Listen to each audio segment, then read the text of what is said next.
अस्सलाम वालेकुम। कैसे हैं आप सब लोग। उम्मीद करता हूँ कि आप सब लोग खैरियत से होंगे। आज हम लोग जिस कहानी के बारे में बात कर रहे हैं उसमें बताया जाएगा कैसे एक भाई मरने के बाद दूसरे भाई के ख्वाब में आके उसको बेचैन करता है। तो चलिए शुरू करते हैं। रात का आखिरी पहर था। मैं गहरी नींद में था। किसी ने मेरा हाथ पकड़ कर उठाया और आंगन में ले आया। घर के आंगन में बहुत सारी कब्रें उभर आई थी और अजीब सी डरावनी आवाजें कानों के पर्दों से टकरा रही थी। महसूस हो रहा था कि अगर ये आवाजें बंद न हुई तो कानों के पर्दे फट जाएंगे। मैंने दोनों हाथों से अपने कानों को बंद कर लिया, लेकिन आवाजें अब भी आ रही थी, जैसे किसी गहरे कुएं से आ रही हों, जो एक दूसरे से गलत मलत हो गई थी। मैं चीखने लगा, चिल्लाने लगा, घर के अफराद को मदद के लिए पुकारने लगा, पर सभी गहरी नींद में सो रहे थे। मैं घर से बाहर निकल आया। धीरे धीरे आवाजें दूर होती गई और एक सुकून फिजा में फैलता चला गया। मैंने चैन की सांस ली। चीखों पुकार सन्नाटे में तब्दील होती चली गई और वो आवाजें बिल्कुल बंद हो गई थी। अब मैं अकेला एक सुनसान रास्ते पर चल रहा था। टक टक जूतों की आवाज मेरे साथ चल रही थी। यह आवाज बड़ी भली मालूम हो रही थी। फिर अचानक मैंने अपने पैरों की तरफ देखा। पैरों में कुछ भी नहीं था। मैं नंगे पैर था। अब दिल जोर जोर से धड़कने लगा। मैंने अपनी रफ्तार तेज कर दी। जो आवाज अब तक मुझे भली मालूम हो रही थी, उसी आवाज से अब मुझे डर लग रहा था।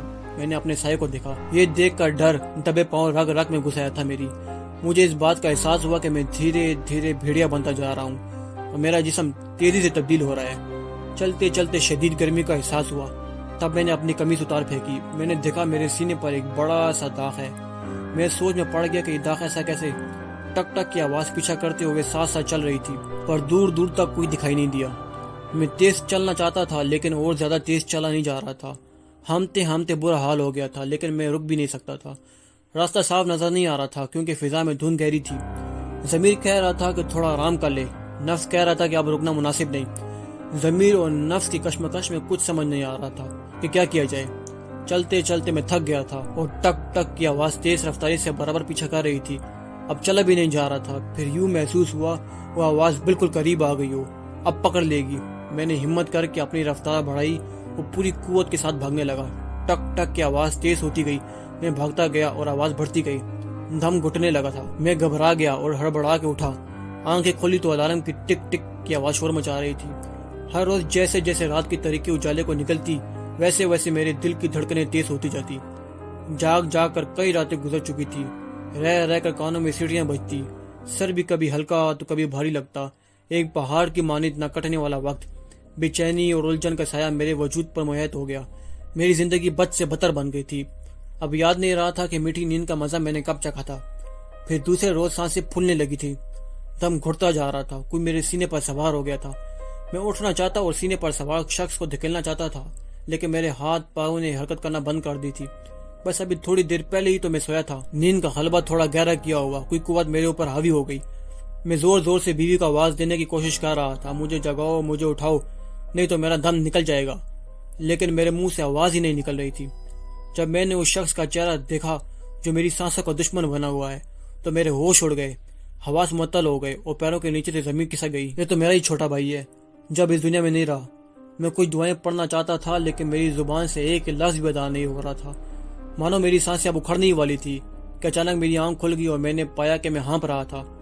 सांसें थक चुकी थी, सीना फड़फड़ा रहा था और यूं महसूस हुआ कि मौत छू कर चली गई हो। एक अनजाना खौफ मेरे ऊपर राज करने लगा और डर दबे पांव चलकर मेरे वजूद में भर गया था।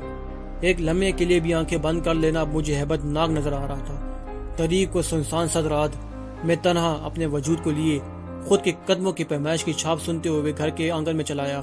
मैं आया नहीं, कोई कुव्वत मुझे यहाँ लाई थी।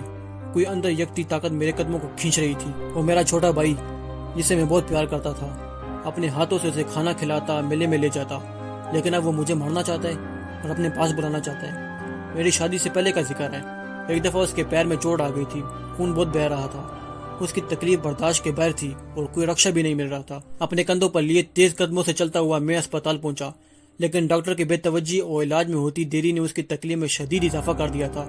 मुझे कुछ समझ नहीं आ रहा था। मैंने डॉक्टर का गिरबान पकड़ लिया। डॉक्टर ने घबरा कर नर्स को आवाज दी, उसे स्ट्रेचर पर डाल कर अंदर ले गए और जरूरी इलाज किया। वो जल्द से त्याब हो गया था। मेरी शादी को 18 महीने हो गए थे। उसकी शादी होने में सिर्फ 4 दिन बाकी थे। अपनी शादी को लेकर बहुत खुश था, लेकिन शादी से 4 दिन पहले ही चल बसा। घर में किसी बात की कमी न थी। बड़ा सा घर, 40 एकड़ बखाती जमीन और 2 भाई, दोनों एक दूसरे पर जान निछावर करते, एक दूसरे का दुख देख कर तड़प उठते। دونوں کی پسند ایک جیسی تھی اور اپنی پسندیدہ ہر چیز ایک دوسرے کو دے دینے پر آمادہ رہتے تھے. دونوں سائی کی طرح ایک دوسرے کے ساتھ رہتے تھے. ایک روز جب میں نے اخبار میں وہ خبر پڑھی تو رئیس صحیح نیند بھی غائب ہو گئی. میں گہری سوچ میں ڈوب گیا.